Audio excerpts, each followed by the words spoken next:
Hello, everybody, and welcome back to Test Tubes and Cauldrons, a podcast where we talk about the science behind spirituality.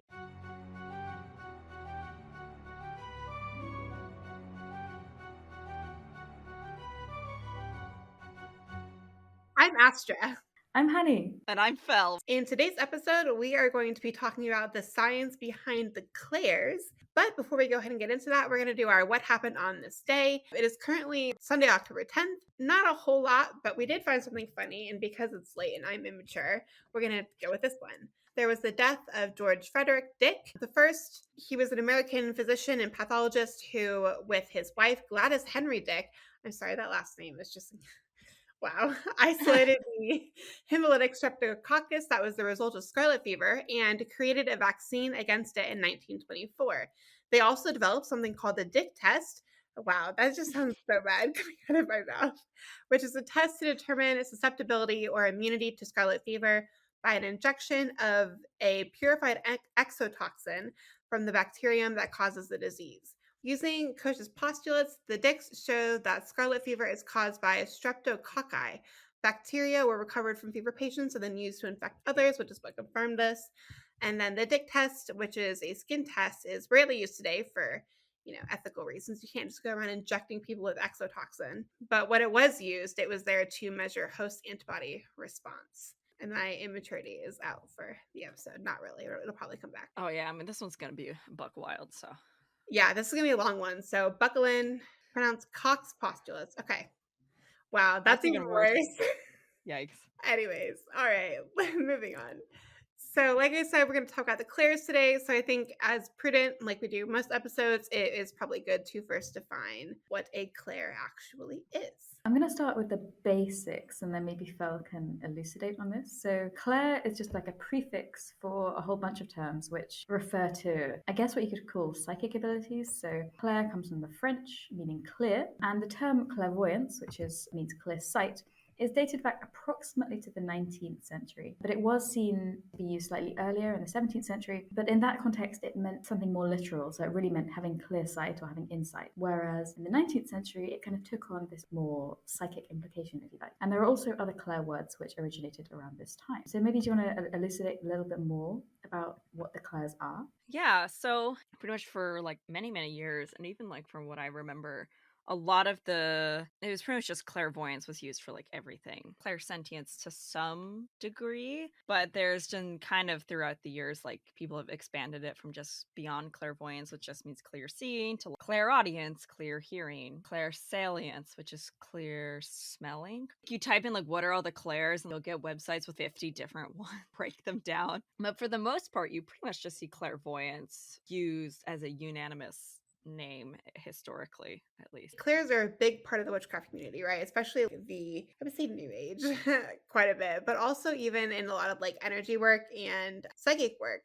But do you think there are abilities that overlap with the clairs or even can be misidentified with them? I know something that I see is like people will have a tendency to use like predictability or routine as they'll claim that it's clairsentience or knowing when it's really just humans in general prefer pattern. And so almost everything can be predicted in one way or another. And there's very few things that are actually random.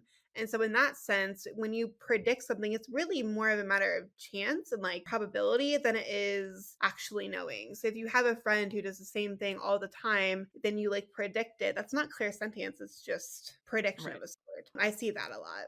Yeah, I think we'll probably get into this a bit later when we talk about the kind of scientific tests, but there are a lot of statistical errors, I guess, that you can think of that our brain tends to make that can be confused with clair ability. So that might be like confirmation bias, might be a clustering illusion, which is this belief that things are occurring non-randomly when actually they are occurring randomly.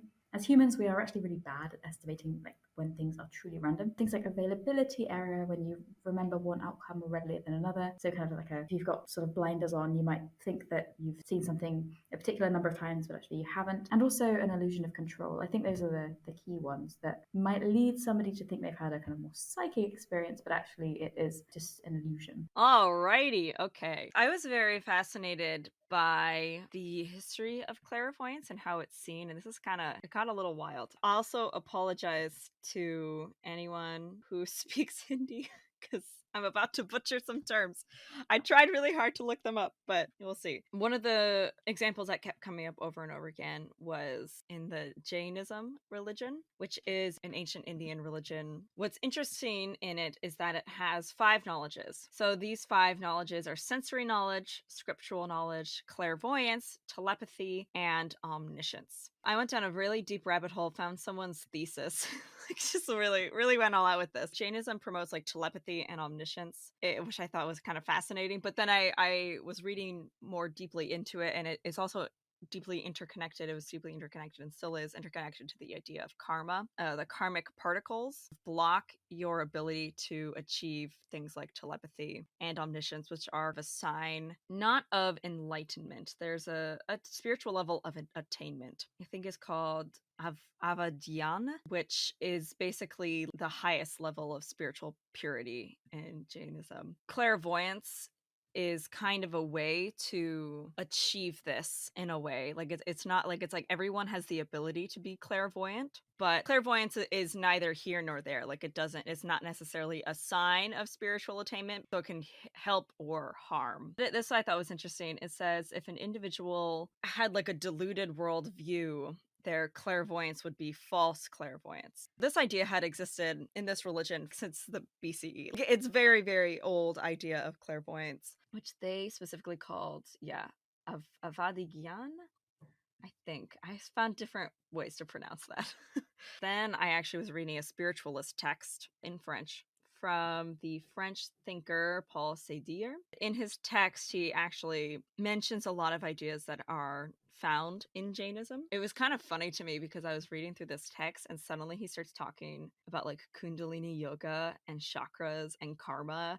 And it's like this text from 1907. And I was like, what is happening here? So it's very clear that this idea, which makes sense given the time period of the 19th century, that a lot of these Eastern philosophies were kind of being pulled into spiritualism. And we talked a lot about that in our Psychics and Paranormal episode, I believe, where we talked a lot about the sort of appropriation of the spiritualist community and just how the fetishization of the East and how some of these ideas kind of got intermingled. There's a lot of history there between Jainism and spiritualism, then also into things like theosophy. That kept coming up too when I was looking at the history of clairvoyance, was theosophy and the various offshoots of it. A lot of spiritualists obviously claim to be clairvoyant. That was kind of their whole shtick. And there seems to be a stark split between people who use clairvoyance for mystical reasons and religious reasons, and people use clairvoyance because they're charlatans. And we can see this split with the spiritualists. Paul Seydier was actually a Christian. He was a Christian mystic. And he also had a complex view of clairvoyance. Kind of, I feel like a lot of the way that we view clairvoyance now is a little bit watered down, but I read through some of his works. They're only in French, so it took me a while to get through them. But he had, I can put some of these charts in our Discord and link some of them in the description. But he had like a bunch of like charts of like the different parts of humanity. It was physical nature, natured nature, which I guess is a Latin or medieval Latin thought of nature that has already been created, which I was like, I'm not quite sure how that differs from physical nature, but okay. Then there was humanity, and then kind of like the more spiritual. And then like it's a fun chart to look at. I'll put translations to it too. He had this like complex idea of through meditation and working the body and entering this deeply trance-like state, that one's astral body, and he uses that term, astral body and body of light, that one could then see or hear. He also called it clairsage, which obviously that being knowledge. And I also think there's a distinction that we begin to see. And a lot of times, like the people who are like the clairvoyants for charlatan reasons are often more in the predicting of the future, which is kind of what people in like the mundane world associate clairvoyance with, of like being able to predict the future. Whereas a lot of people also see clairvoyance as being able to see what is beyond, like seeing beyond your current reality.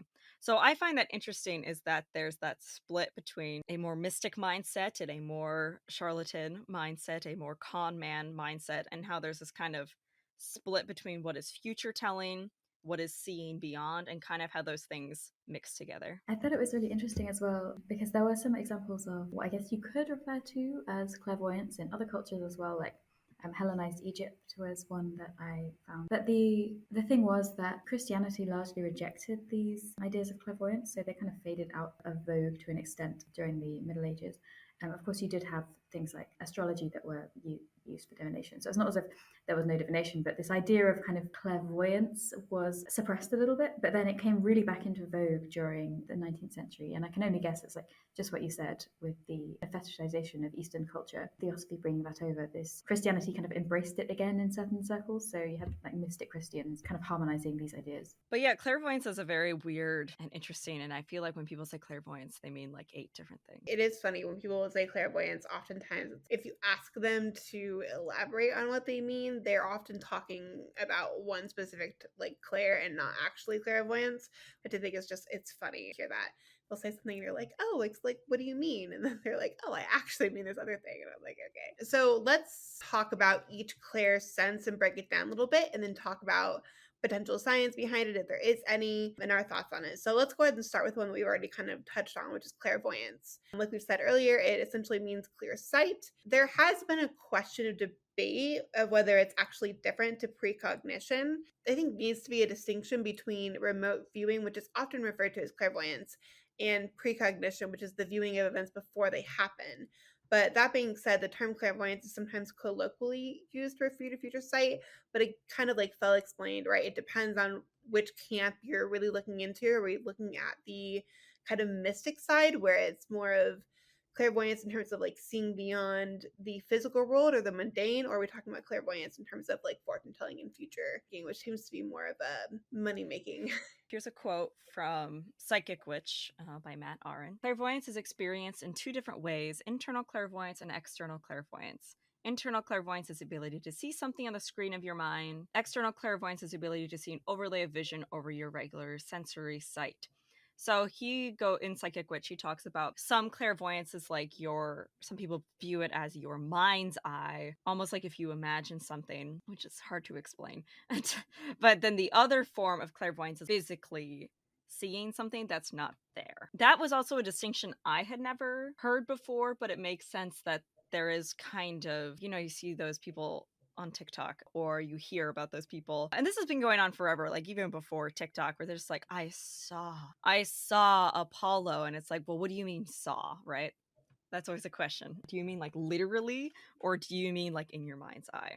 And I think that gets confused with the clairs a lot. Kind of leading on from what Fel was saying about the different definitions, I think science also has some different definitions. And this has been an area of research for a little while, especially in the 1960s, because there was real eagerness to use psychic powers to perhaps in the Cold War and also for kind of military purposes. There was a real kind of emphasis on how it could be utilized and sort of commercialized, I suppose. It is kind of hard to test clairvoyance because the definition is so wishy-washy. So one method that is frequently used, forced choice experiments.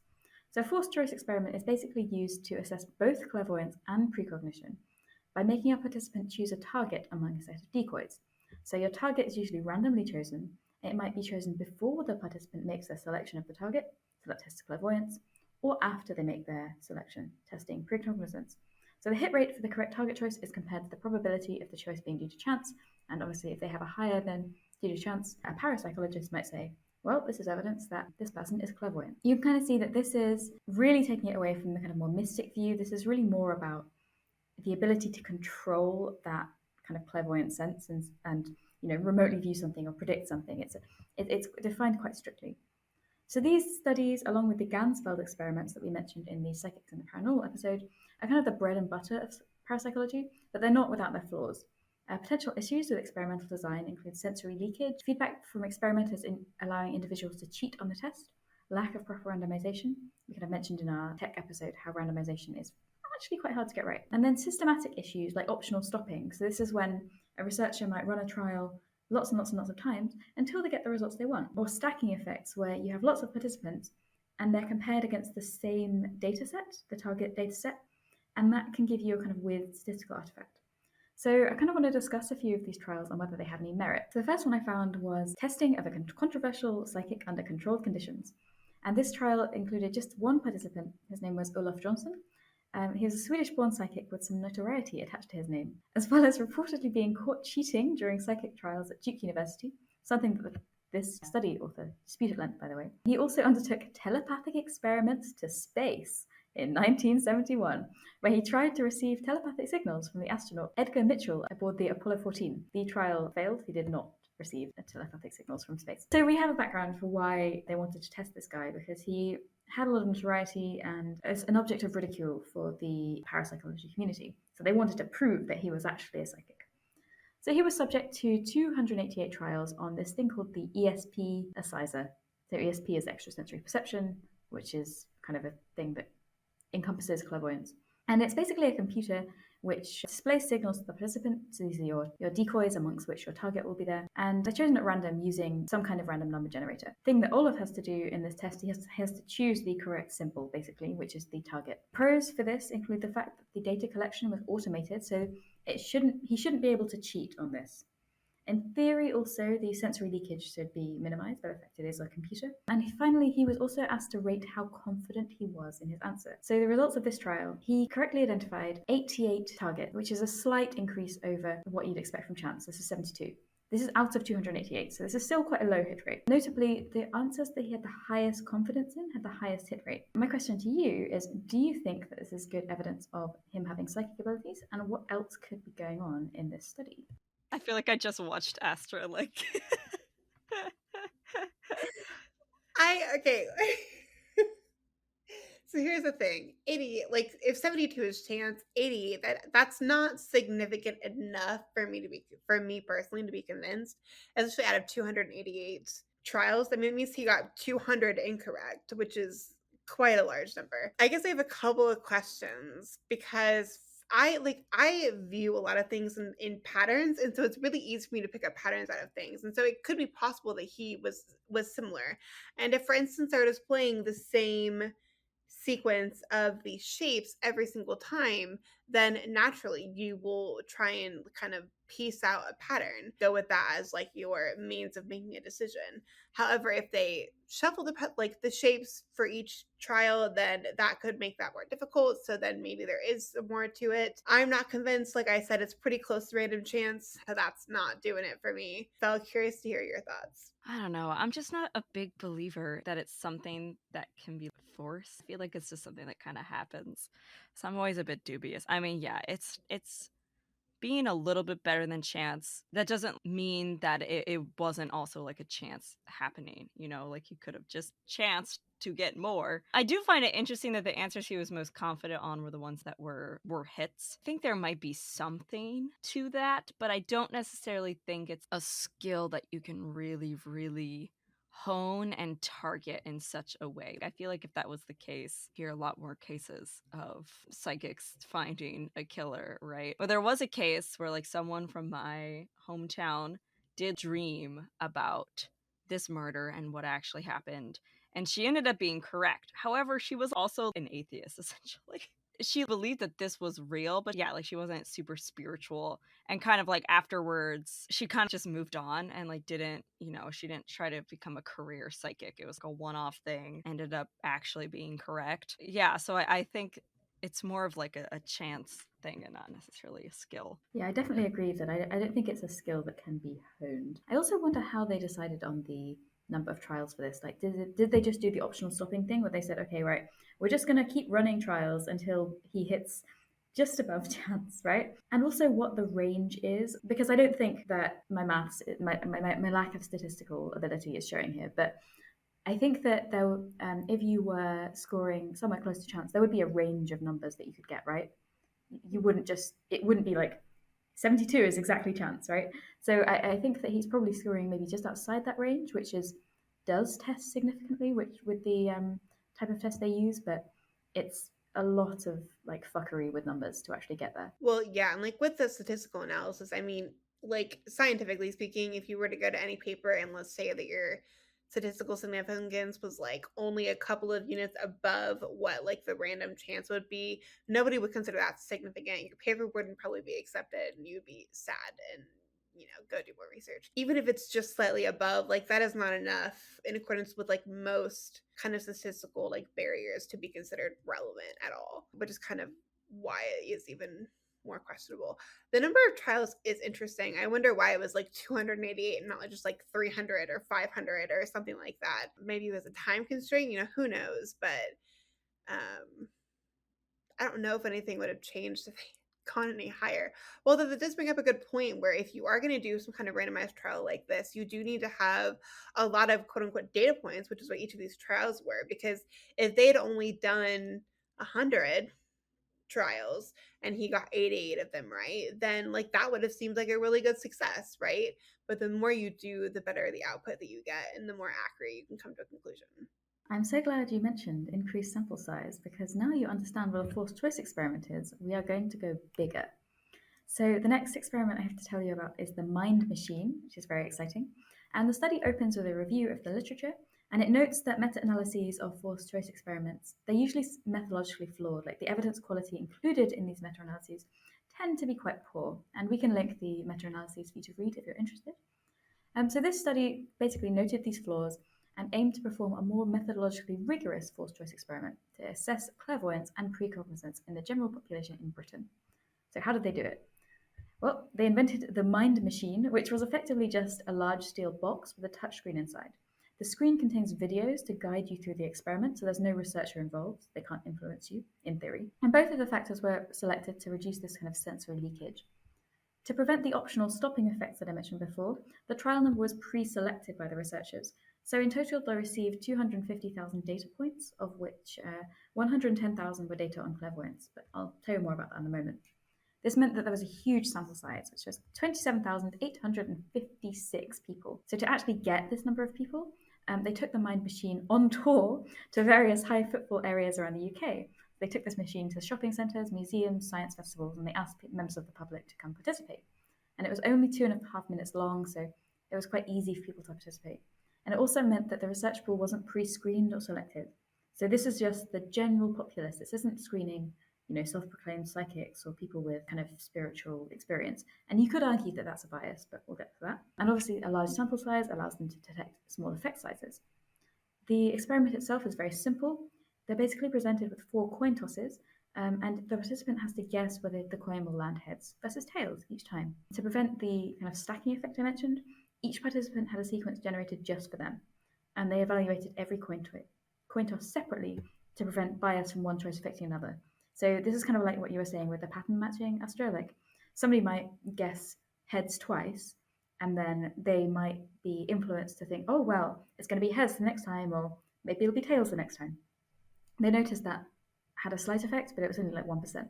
But they analysed them separately just to make sure that it wasn't affecting their result. Finally, there was some data on their confidence on the guess, the gender, belief in their psychic ability. Boring results. Basically, every single group in this really large trial exactly replicated chance. Everything, psychic ability or not, male, female, it was absolutely about 50-50. So what do you think? Do you think this is a good experiment, bad experiment? Do you think there are maybe flaws like that? What would a parapsychologist say about this experiment?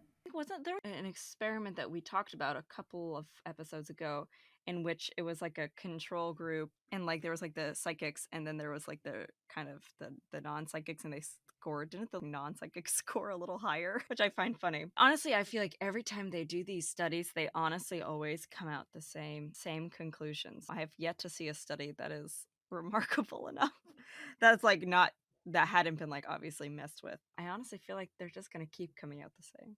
I do like that they varied or like they analyze each choice separately. So we don't have this kind of stacking bias that there could have been in the previous experiment. And in terms of testing the general public, yeah, I mean, you could certainly argue that like the general public maybe doesn't have psychic abilities. However, at the same time, if everybody is capable of clairvoyance, psychic witch suggests and has been suggested other places, then like shouldn't matter, right? I mean, if everybody is capable of it, then we should see some kind of statistical data that would kind of confirm that, or not even confirm, but like support that hypothesis. But the fact that everything is random chance amongst all these groups, it to me suggests that it's not a thing. I think Fella, it kind of hit the nail on the head on what I actually think with that. It's like you read my mind.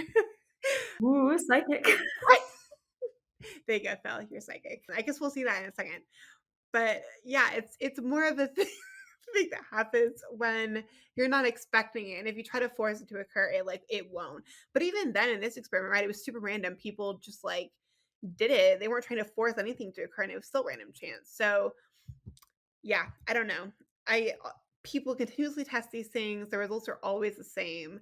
I don't know that there is a way to like definitively study this. Their experiment seemed good. I mean, it was like well planned, clearly. The fact that they didn't include just psychics, well, I don't know. I would have kind of, I think, preferred to have a psychic group and a control group just so there could be like more defined lines. But they did analyze each group individually and separately, so that kind of makes up for it in a way. So they discussed this and they kind of came out on the side of the non-believers, but they did say one argument that could be made is that this environment is not really conducive to psychic experiences, which I agree with. Like if you go into like a small metal box for 2.5 minutes in like a shopping center, I don't think that you're going to be like attuned to your higher self or whatever else. I mean, I don't personally believe that psychic abilities are something that you can control, and I think that this is evidence of that. Yeah, I think you could reasonably make that argument that it is not exactly the most conducive environment. But then what counts as a conducive environment? Because, like, let's think about psychic shops and stuff, right? I mean, that's an environment which is like enhanced to bring about that kind of trance state to like make it easier, I suppose you could say. But most people, when they have these kind of psychic experiences, at least when they report it, they're not in that kind of environment. I mean, translate is one thing, but you hear people talking about how they like saw a shadow while they were walking along the street. It's not necessarily in environments that are conducive to psychic abilities. So even that in of itself, I think it's a reasonable argument to make on the side of psychics, but at the same time, I don't think it's like a full explanation because a lot of people have experiences that are, and they are in conducive environments to do so. There is a mention in the literature and also in a study that we'll bring up later. Emotional experiences might be more inclined to appear in psychic experiences. So, I mean, you can see this with maybe people having a psychic experience related to somebody who's, died or gone missing, or if they're themselves in an emotional state. Rudolf Steiner mentions in his writings on clairvoyance that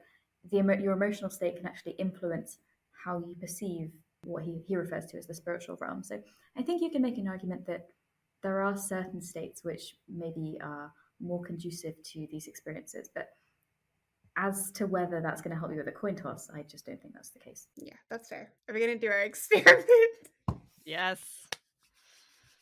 Okay, so we're going to try this for ourselves basically and do a little experiment here on the podcast. How does this work? All right, I will open it up. Okay, so on the side, you open up the link and you see procedures. So if clairvoyance is for testing yourself, but if we want to do telepathy, which I think would be fun, try to send each other messages with our brain. So when you click start with that, for example, it'll show me the card and says, so then like I try to send you with my brain which card it is, and then you have to pick which one you think it is, and I'll tell you if you're right or not. So these are what are these called? Xena cards, it says. Xena card, yeah. I'll just read out what they are for our viewers. There's like a little circle. There's like a cross. There's 3 squiggly lines. There's a square and a star. I guess we could also play along at home with this. Yeah, we'll link it in the episode description. You can play along. But the thing is, like, is that going to confound our results? Because in theory, what if we're precognizant and they're all sending us mixed messages? Like, this is going to mess up our controls, guys. Do not send us telepathic signals. Okay, so am I sending both of you this image? I guess. Or do you want to do it? Yeah, send it to us both. Okay, I don't know how to do this. Just like think real hard. Okay, no, I'm gonna try to be as like in the mindset of a psychic as I can. It's gonna be hard, but I'll do it. We should have done this when we were drinking mugwort tea because we would have you're actually right. been in the right state. We'll have to do a bonus crazy episode. We do like a bunch of experiments, a bunch of magical experiments. Okay. All right, you guys know what all the cards are. Yeah. Okay, what is it? I guess maybe each of you. I guess you want us say to say it at the same time. Yes, yeah, both of you say it at the same time. Okay. Okay. 1, 2, 3. Waves. Squiggly lines. Both of you You thought it guessed was the a same squiggly line, thing! Woo! but both of you are wrong. God. It's the plus sign. The plus sign. Ah. Yeah. Dang, okay. Hanny, do you want to go next? I'm sending psychic signals now. Let me know when you want to guess. I'm just kind of waiting for you to receive my signal. Okay, I think I've received a signal. Me too. And 3, 2, 1. Circle. Star. No. Wait, what was it? Square. It was a square. Okay, but Alright. you know what? I was between square or circle. I couldn't, or square or star. I couldn't decide. Oh. Star. Oh, no. Okay. All right, my turn. I'm going to make this psychic, like, classical image. No, I'm kidding. Okay. Sending it to you now. It sounds like you're sending me a document. You're going to download it. That word that we... Okay. Okay. Ready? Mhm. 3, 2, 1. Star. Wiggly line. The plus sign. We have a 0% hit rate. Matt Oren is screaming. I guess our viewers in our Discord let us know if you got any hits. Yeah. So the first one was a plus sign.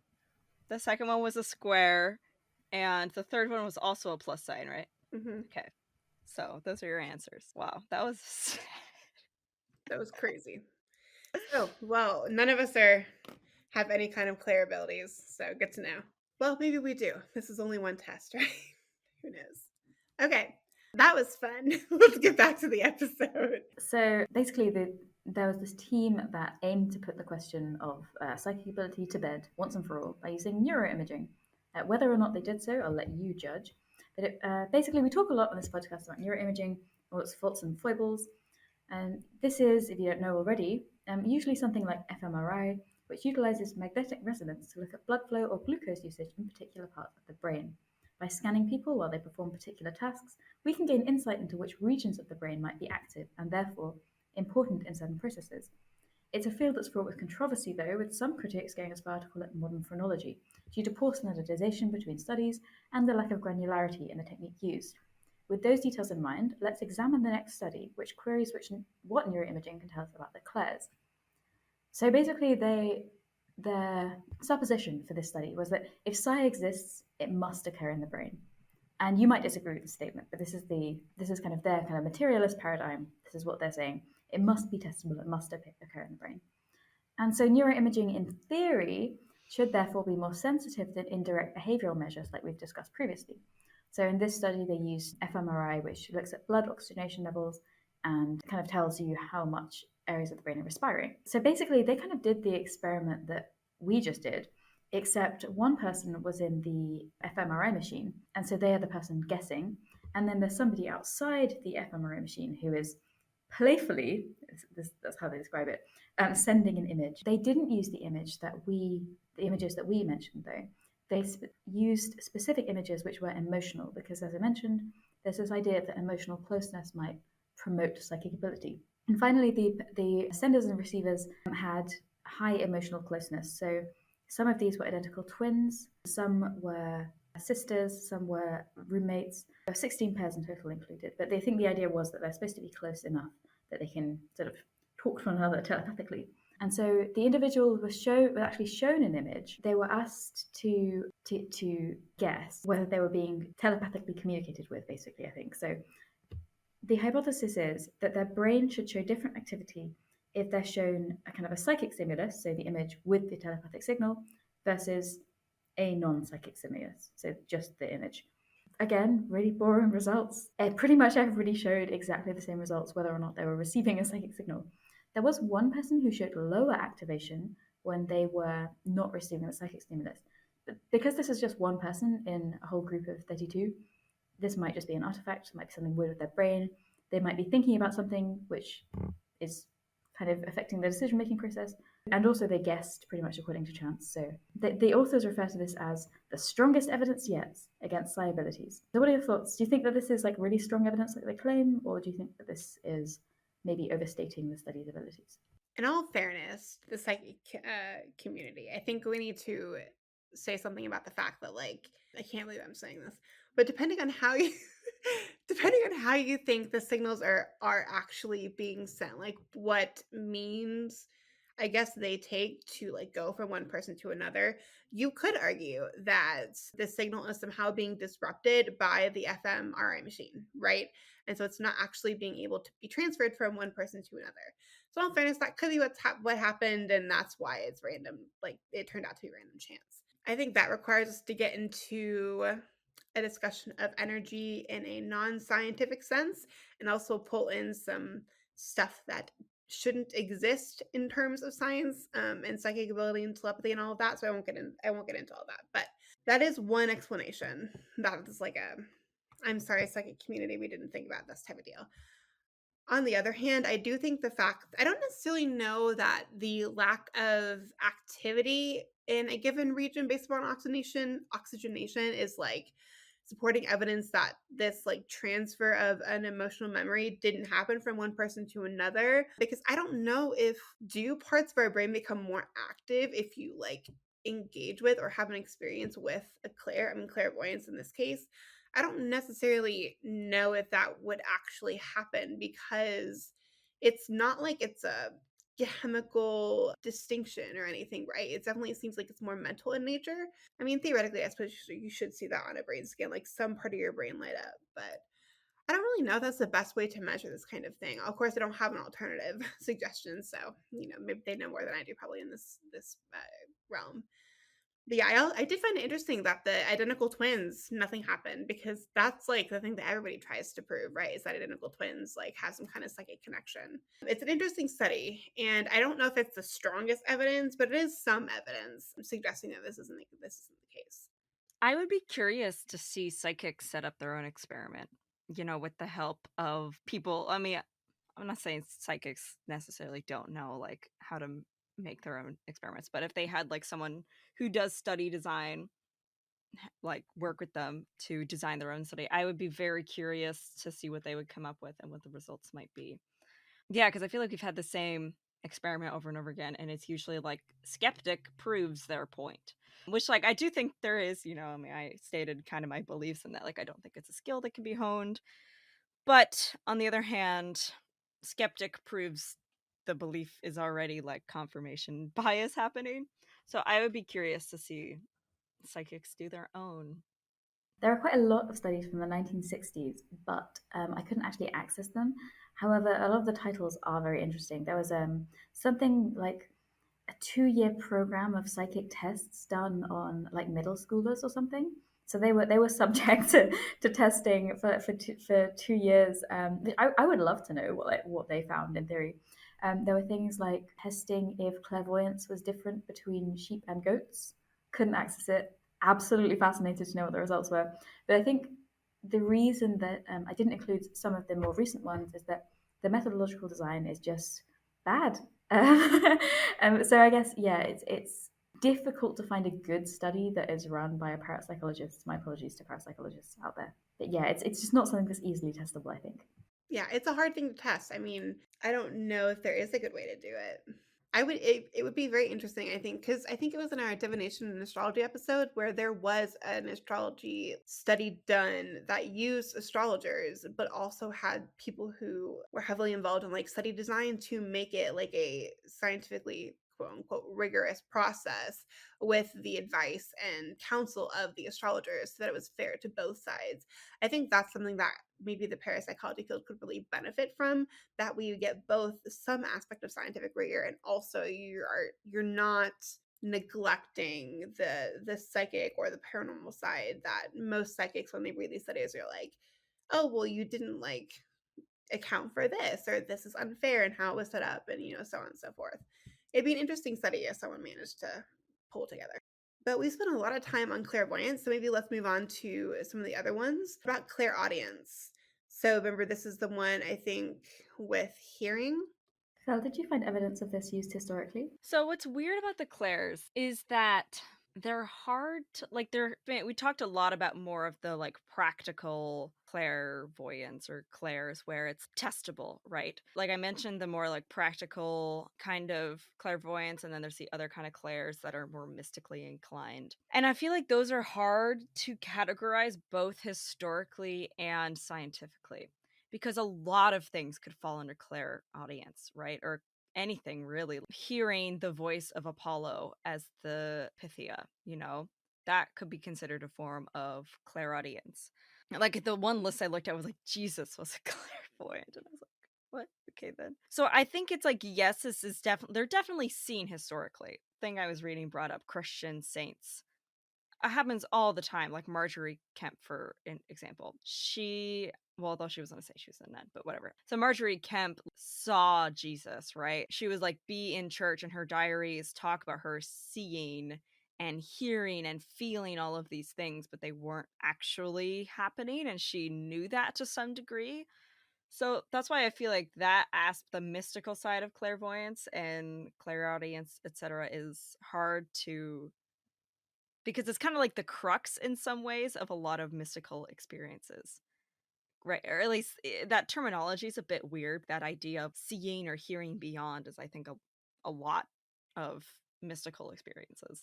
Yeah, I definitely agree. I think we need more kind of soft sciences or like social sciences to investigate this. I think is that it's not something that we can just measure and subject people to choosing experiments or ask them to see what they kind of saw in a really controlled environment, because this is not how most people describe psychic experiences. One thing I did find about clairaudience was a really tiny study of 16 people, and basically compared people with a diagnosed psychotic disorder versus people who say that they hear voices. So they kind of might describe this as clairaudience, but they describe this as kind of in a healthy way.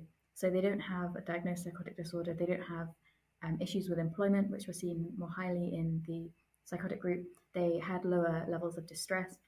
And so I think there's room to discuss what is a normal human experience and what this looks like kind of in the population, rather than trying to force it and test it. Because obviously, voice hearing can be a manifestation of a psychotic disorder, but there is some evidence that it can be normal, it can be kind of transient in people, and maybe that's not something that's been explored to a great degree.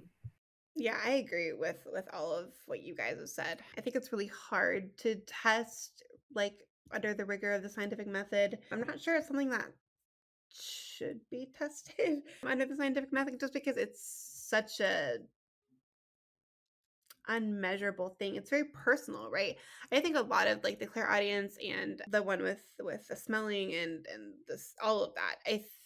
A lot of it is very personal, I think. And so I think it lends itself more to confirmation bias than it does anything else, or this thought where like you've been thinking about something and so then you experience something related to it. Or you were missing a family member who passed and maybe the next day you smell something that like reminds you of them. And so it's kind of, I think it lends itself more to confirmation bias than anything, which is where people I think really need to be really careful. But Hannah, you brought up a good point about like the mental health and everything. I think that is something that we as a community need to be super careful about, not letting mental health disorders be kind of blanketed and called a clair sense of any kind, when it's really just our brains being weird and doing some shit. Like, be cognizant of that when we're talking about the clairs. I don't automatically assume that just because you experience something it's is spiritual in nature. I always recommend looking at mundane reasons first. But enough of my ranting about that. Let's move on to the next one, which is clairsalience. So that's the one where it's our ability to smell. Yes? I completely failed to find very much about this that wasn't like people's blogs. I'm not saying that those people's experiences are invalid, but I couldn't find very much about it being investigated scientifically. I couldn't find much of it, much evidence of it in history. Maybe because the kind of clair term was only adopted in the kind of 19th century. And I'm curious to hear your thoughts. Like, I think that the link to sort of olfactory sensations maybe could imply a link to memory, because smell, I think, is very highly linked to memory. And so the idea of that kind of triggering sort of almost like a vision in your mind. That's not so difficult to understand. But other than that, I couldn't really find much about this in the sort of broader sense. Yeah, you brought up a great point. Is actually something I was going to talk about, which is that like smell is associated with memory in many ways. It's why people tell you to spray something on your wrist or chew a certain piece of gum when you're studying and then do the same during a test because it helps memory recollection. Like that's a valid thing, and it's been a scientifically like confirmed methodology. But I think the issue that I have with clairsalience specifically is just that, again, I think a lot of it's confirmation bias, or things like something I had with my friend where she smelled smoke from a cigar, and her grandfather, who had died a couple weeks prior, like used to smoke cigars pretty regularly in the household. But it was like actually coming from this guy who was smoking a cigar around the corner that we couldn't see. And so it's one of those things where like I just think clairsalience especially is something that can be so influenced by your environment that it would be hard for me to actually consider it to be real just because of how easily influenced it is. So there's an exercise in Psychic Witch about kind of how you strengthen this clair, right? And it basically is like a blindfolded test, I believe. And it has something to do with like blindfolding yourself and then like trying to you smell the smell, right? Something strong, say mint. And then like a couple minutes later you try to remember, like you try to recall the feeling of that smell, and like you gradually work up and up until you can just like do it. This is the one I struggle with a lot. Matt Aron's Psychic Witch actually does have some, you know, I have some issues with it. He does have some like actually really interesting tests that are helpful for like exercising the mind's eye, whatever you want to call it. Clairvoyant, he calls it the clairs, I call it the mind's eye. Whatever you want to call it, that's actually kind of like helpful for embodying experiences, which I find really interesting. For me, clairsalience or whatever, trying to recall smells is impossible for me, which is funny because I'm really sensitive to smells, so I find that very interesting. I actually find that really funny because I don't know, maybe I've not mentioned it on the podcast before, but I collect perfumes, and so like smelling things and like recalling notes is something that I do like every single day. I've never had a clairsalient experience before, but so I don't know if the testing is just not working, or maybe I'm just not particularly psychically sensitive. But yeah, I think it is interesting, and it's also definitely a skill. It reminds me of people who go on this like, have you ever heard of people being employed as like wine tasters and things, and they have to go through like really intensive courses of smelling and like separating things out? It's very very intensive. There's a YouTube channel called Epicurious, and they have a series where they have like experts in their fields come in and do like wine tasting, and they have to pick out like which one is the expensive wine versus like the cheap wine, or the expensive coffee versus like the cheap coffee. And that's always really interesting to me because a lot of times they'll like smell it before they taste it, and based on the smell alone they can usually determine like which one is which. And does that come from olfactory recollection? Maybe, I don't know. Probably, I would imagine, like if it's connected to memory. I will say there are some studies that don't look too favorably in sommelier's directions. Like there was one where they like altered the colors of like red wine and white wine, and they were not able to tell the difference. There was other ones where they added like fake notes into things. There's also been studies done on like how much someone can actually taste. You'd be like, this has notes of this, but can you actually taste it? So that's actually those are always really interesting. I think that also speaks to the fact that a lot of our senses, they work collectively, right, as a whole to produce an experience. And so when we're talking about clairsenses in a similar fashion, I think they work collectively as a whole. And I don't necessarily know that one person in particular will only experience like one clair in kind of the fullest fashion. I think in many times they're kind of all subtly coming together to elicit a specific experience. The thing for me is like bridging that gap between developing your sense of smell and olfactory memory to that then being like a psychic thing, or like being able to use that to detect things like, I think he mentions it like in this kind of spirit world, or I that's the kind of leap that I haven't necessarily made yet. I'm not sure quite how to connect those things, but I'm not saying it's not true. I just haven't kind of reached that point. So in things like Les Miroirs Magiques by Paul Seydir, the book that I was reading, he talks a little bit about this. He basically talks using a lot of lingo that I think a lot of us can recognize. It also felt very chaos magic-y, which was very interesting to me. and that one needed to silence the mind. He kept kind of talking about that one needed to silence the physical mind so the spiritual mind could then perceive these things. He talks a lot about silencing the mind through meditation or Kundalini yoga, which he did bring up, which was weird to read in a book from 1907, and entering a state of ecstasy, for example, through various techniques, and then like learning to separate them out in these extremes. So started with noticing your physical environment, right? Like very much in your ego, noticing your feelings, and then on the complete opposite side, out of your mind, in trance, like totally not physical, and then slowly being able to kind of control the mind. He called it the fields of the soul, the fields of the mind. That was a word I had trouble translating, which I found interesting, of like going into the fields of the mind, he said. Yeah, almost being able to tame it in a sense. So that way the gap could be bridged, which I think is like a concept in like a lot of chaos magic, for example. When Capt was on, he talked a lot about silencing the mind. We hear a lot about that. And even in Psychic Witch, he has a lot of guided meditations that are meant to kind of quiet the ego mind and like bring forth the spiritual mind, the spiritual body, whatever you want to call it. So that seems to be like an idea that has shifted culturally. Like even Pythagoras, he kind of had this idea of soul projection, of purifying the body and being able to detach the soul from the body in order to, in order to like talk with the gods and talk with spirits and other entities. And that it was only after you were able to do this that you were able to kind of have these experiences in the day-to-day, I guess. In some way, I think there are skills to be honed, but I don't think that these skills can be targeted. Right. I don't think I will ever be on the train and hear my cat meow and know exactly when he's meowing. I don't think that's possible. But I do think there can be moments of I hear something and then it ends up there's a synchronicity there. But I think that is more to do with the divine than it does to do with my own skill set. I hope any of that made sense. No, actually, that made lots of sense, actually. It kind of bridged the gap a little bit for me. And also, I agree with your point on the divine. I feel like that's also been my experience. Okay, so let's maybe quickly touch on the last one, which is the clairsentience or claircognizance. So this is the clear feeling that people typically describe.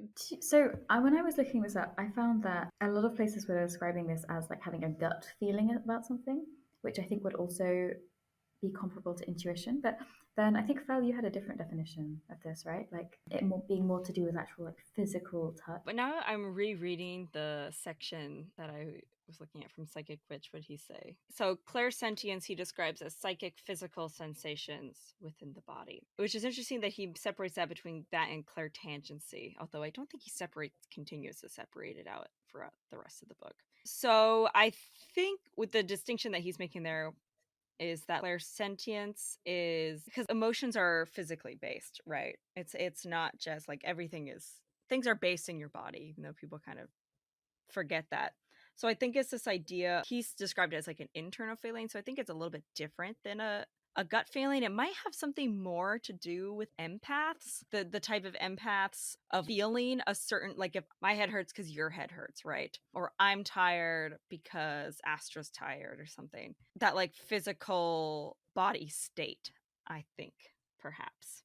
But it does seem to be, I mean, I think once you get into the weeds here, everyone has their own definition, right? Because sentience does mean touch, or can in certain definitions, but sentience also means like consciousness, so it kind of depends on who you're asking, basically. I think the idea of it being linked to like physical empathy is really interesting. I haven't actually looked it up, but I think there could be some evidence for that. The idea of kind of shared pain, and I think it's called affective empathy, at least for emotional pain. That is something that's backed up, and I could maybe see a reason for it because we're social creatures. I guess it's. But is that not just like, okay, here's like a hot take. Is empathy not just like a kind of cold reading? I mean, you kind of reading what another person is feeling and then mirroring that back to them in order to be able to kind of make them feel comfortable in engaging with you. I mean, to me, when people say that they're empaths, I'm like, okay, so you're just really good at reading people. Like I mean, that's great. That's like a good social skill to have, but is it really like a separate thing? And that's kind of how I feel about like clairsentience and claircognizance, is it's just how well you can read other people and take social cues as like a human being. It is all based in the physical. And I think that if you're really good at reading people, then you probably might think that you are claircognizant or clairsentient. And if you're not, then you'll probably think you are. I'm not. I can't read social cues based on the life of me, at least not in real life. But that's kind of my take on that. I think gut feeling can have a role to play, but I also think our gut is informed by environment, right? So you maybe don't necessarily recognize that you are kind of processing these other signals that then lead to a gut feeling of whatever it might be. But even that, it's coming from your environment. It's a kind of reading a person or a situation that then leads to a feeling of what you need to do. I guess I'm just thinking of Yeah. like how you would separate empathy from like clairsentience.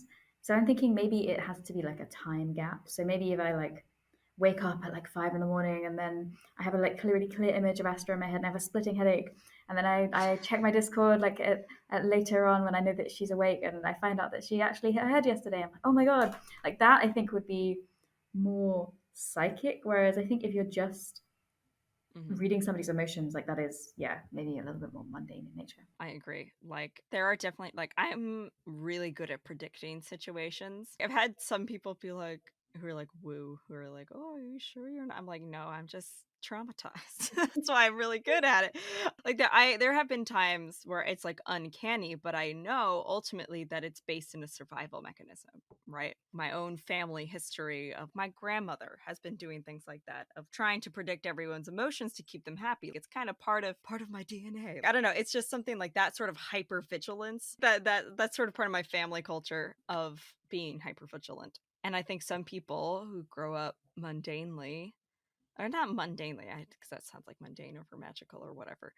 People who grow up in a healthy environment or a stable environment are often not that way. Or if they had like in even if you grew up in a stable environment, if you had like a traumatic relationship of any sort or a traumatic situation of any kind, that hypervigilance sticks with you. And you don't need to have PTSD to have hypervigilance. Hypervigilance is just a symptom of PTSD, but hypervigilance is just sort of something that happens out of trauma. Which I Yeah. actually think leads me to another question, which is whether if someone maybe experiences one clairsense more than another, is it simply heightened perception based on traumatic experiences in the past, or is it actually psychic and or like divine interference? I mean, that's the other, like, if you really take a purely kind of physical or even energetical model into perspective here, you could argue that all of the clairsenses are simply senses that have been heightened based on past previous experience. Because I think for me it's less like, so for example, when I experience the clairs, quote unquote, I don't really even like using that term, but I'll just roll with that. It's not like I'm walking down the street and suddenly I smell the scent of hyacinths even though it's February. It's not something that it's more like if I'm already in like a state of trance and I hear a rushing waterfall or feel the spray of water on my face. It's not heightening the senses that are currently happening. That's why I use the term mind's eye instead of other terms. In that and it's not even like I feel actually like feeling these things in the physical plane. It's more of my spiritual body is experiencing them. And I don't even know how I quite feel about any sort of like soul projection, astral projection. I'm not even sure how I entirely feel about that, but I think there is something with like trance work, journeying, guided visual meditations. Yeah, it's almost like it helps to like separate you from your current like reality and into a more spiritual reality. Yeah, if anything, it's almost, this isn't the case for all trance states, but it's almost like it separates you from your physical senses, right? In some ways. So it's almost like your sort of mental senses are heightened because you've quieted the physical ones. So that's kind of like, almost like the opposite of what Astra was saying, which is quite interesting. But to counter you here, Yeah. doesn't that, I'm playing devil's advocate just so everybody knows, doesn't those kind of memory, like that feeling of like water spraying on your face or like seeing a waterfall in like your mind's eye, that stems from previous experience, and you're essentially, I mean, it's memory recollection. You know what it feels like, and so then your brain creates the sensory experience for you in that particular moment. So is it the clearest, or is it just your brain taking what you've experienced, what you know, and applying it in a less like real situation? Yeah, no, I mean, I think you're right. I mean, in one of the discourse we're in, people always say all magic is LARP, right? And like there is something to that though. If you've ever, so like I grew up as like I went to a theater arts high school, And so we grew up doing like a lot of visualization exercises. And there's a form of theater acting called the Stanislavski technique. So basically, the Stanislavski technique is like, say I have a cup of water on stage, but I need to pretend that it's a cup of tea. I use memory recall to like visualize like blowing on it and like how my body interacts with a hot cup of tea, even though the thing I'm touching is cold. So that's why I don't think it's like, that's why I don't really like the terms clairaudience or clairvoyance. Like I'd prefer to use the term mind's eye, because they are all stemming ultimately from my mind's experience, right? Or my experience. It's so hard to describe because I feel like I'm treading into territory of like, what is the divine? I kind of see like the divine comes to you in a way that is most familiar to you, right? There are thousands of sounds we've heard throughout our lifetimes, thousands of things that we've felt and touched. So I don't necessarily think any of it is like new. It's not beyond. That's why I don't necessarily like about clairvoyance or clairaudience. It's not beyond, it's within, which is why I use mind's eye instead of any other term. Does that make sense? Yeah, it really does. I think what this discussion is making me realize is that I think I fall into the camp of seeing specifically clairs as those kind of unbidden experiences. So that's, that is when you're like walking along the street and you suddenly have, XYZ happen to you, or you wake up in the middle of the night and you have this like vision of somebody, or, those things which are kind of out of the blue. Whereas I think that trance work and journeying, I know that people refer to them as clairs, but I think that of them as slightly different. They maybe are influenced by the same things if you believe that they are divinely influenced, and I think I personally do. But one of them is a little bit more due to your kind of personal sensitivity, and another one is maybe something that you train and that you bring to yourself and that you can engage in more readily by learning how to silence your mind. I don't know what you think about that. I've just kind of pulled this out of my bottom after our discussion. Well, then let's move on to the very last question for the episode before we close it out. Do you think these abilities can be trained? Like, do you think you can develop psychic ability, whether it be in the sense of clairs or something else? Yeah, so what I'm taking away from this, just from this discussion, is kind of similar to Henny in that I'm realizing that I often use the clairs to myself and to others as a shorthand for what I actually mean, because I don't think true wake up in the middle of the night clairvoyance can be trained or targeted.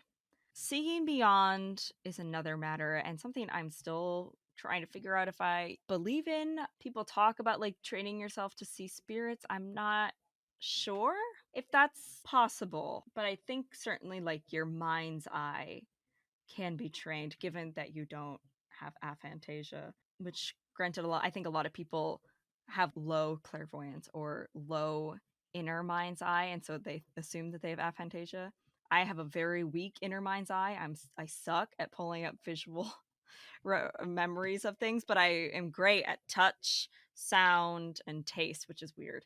So that's just a sidebar. You might just actually be good at visualizing a different sense and not visual, because I suck at visual. I think it's a case of terms being all lumped together. Clairvoyance itself means like 8 different things. And then you have mind's eye, visualization. I feel like they all get lumped together. And now, yeah, I feel like I've come away with more questions this episode. I think, yeah, I really struggle with this because, like, the whole idea to me of seeing beyond isn't really a thing because I don't think we as humans are capable of actually seeing beyond. I think what happens more so is that we are provided information, whether it be from divinity or spirits or whatever you want to call it. We are provided information in senses that we recognize physically based on experience that are heightened at a given moment. And they could be heightened for other reasons from previous experiences, traumatic experiences, what have you. But to me, it's less of seeing beyond and it's more of, I don't want to say receiving because it sounds like a freaking download thing. Getting hints in a physical sense where it's like more obvious, kind of those surprise moments where it's like something happens and you're like, oh, I wasn't expecting that, but maybe I need to take a second look at it. Yeah, I feel like this episode has created more questions that I need to like work through than it did answer anything. But yeah, I'm definitely on the side of kind of more like it's a physical enhancement or it's taking something from your environment that your brain isn't able to fully process because it's perhaps beyond our capabilities to do so. And instead, it takes it and it redirects it into a sense that you recognize, but it might do so strongly because it's unable to process it in any other way. And that maybe is what causes them these experiences. I think that's where I've ended up, which is definitely a more skeptic view of the clairs, but yeah, there you go. Is anyone surprised? Probably not. So I think that's the end of the episode. Are there any other final thoughts before we close it out? Yeah, I was going to mention mindfulness because I think, yeah, kind of coming back to those like random experiences. Maybe we insert this before a discussion, but yeah, coming back to those sort of random experiences that come to you kind of unbidden. I guess I can think of maybe a mindfulness practice, a meditation practice, maybe making you more aware, more present in the moment, more sensitive to the things around you. And so, in that sense, those things can be trained because you can train your ability to recognize certain signals from around you. And if you subscribe to maybe a more animist model, maybe you perceive that as kind of ability to interface with the spirits around you or be more sensitive to the kind of spiritual world, because those things are kind of not separated from one another if you subscribe to such a model. As for training psychic ability in the sense of like being able to guess things more readily, I think that's nonsense as far as science goes. And yeah, mind's eye I think is something different again, but I too have been left with more questions than answers. I like how you describe that as like being more receptive to your surroundings. That's definitely more of like what I was talking about. I guess my final thought that I finally remembered is that like we do see culturally and cross-culturally like examples of like in Jainism of clairvoyance and even with Pythagoras, and this is true in like certain Buddhist tales as well, of like being able to physically being able to see beyond. But I think the key thing that people forget is like a lot of these paradigms in which this happens, it often has to do with like purity of soul or it's some form of enlightenment, and that being able to see is a way to tell that you are on the path to enlightenment or a marker of your spiritual growth. Yeah, so I think that's another thing to keep in mind too, is that like there are spiritual examples. It's not all woo, but I think it's a lot more complicated. It's like been more complicated and then also simplified in a weird way. Because I didn't want to discuss them on the episode because I don't want to rot your precious little brains, but there are some really, really bad papers that feature the quantum theory behind clairvoyance, and I would love for you to read them. So I'm going to link them in the Discord if anybody would like to partake in horribleness. And I'm sorry to take away from Fell's very profound final point, which I rather enjoyed, but just while I remember. And we will. So you can read those papers, but keep in mind that there will be an episode where Astra just destroys everything quantum based because she hates it in so many ways. But that's for another episode at a later date. So thank you so much for sticking around. We really appreciate it. This was kind of a long one. If you haven't already, you can join our Discord, which will be linked in the episode description, and follow us on Instagram for updates on when episodes are being posted. We also usually give little hints a couple days before we post an episode about what it's going to be about if you want to kind of try and guess where we're going with things. But until then, we'll see you next time. Have a great day, everybody.